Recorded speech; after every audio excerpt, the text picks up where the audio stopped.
Hi అండి. ఇది కొత్తగా లాంచ్ చేసినటువంటి orange colour Vande Bharat. So మధ్యలో నేను మాట్లాడుతున్నాను కదా, సో అప్పుడు ఈ వందే భారత్ ట్రైన్ దాదాపు 100 నుంచి 120 కిలోమీటర్ల మధ్య స్పీడ్లో ఉందండి. సో నన్ను అబ్జర్వ్ చేసినట్లయితే మీరు కాస్త కూడా నేను కదలతలేదు చూడండి. సో అంత కంఫర్ట్ ఉందన్నమాట ట్రైను.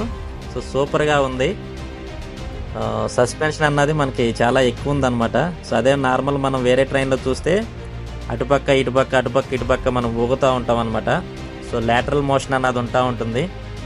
కానీ దీనిలో చూసినట్లయితే మనకి ఎక్కడ కూడా జర్కులు కానీ లాటరల్ మోషన్ కానీ సో మొత్తం అంతా న్యూట్రల్ అయిపోతుంది అనమాట.